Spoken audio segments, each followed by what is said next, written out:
Kailan ka dapat hindi magpautang? Hi, this is Coach Rose Ann and welcome to Peso Sense for everyone. So real talk, hindi lahat ng humihiram dapat pinapahiram. May mga signs na dapat stop sa pagpapautang kahit kaibigan or kamag-anak mo pa yan. Number 1, paulit-ulit na utang, walang pagbabago, utang ngayon, utang ulit, parang walang katapusan yung story.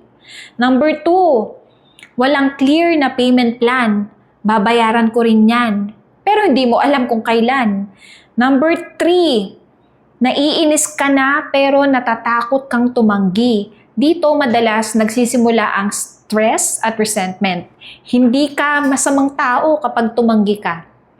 Mas nagiging wise ka lang sa pera mo. Remember, hindi lahat ng humihingi ng tulong dapat mong sagutin ng pera.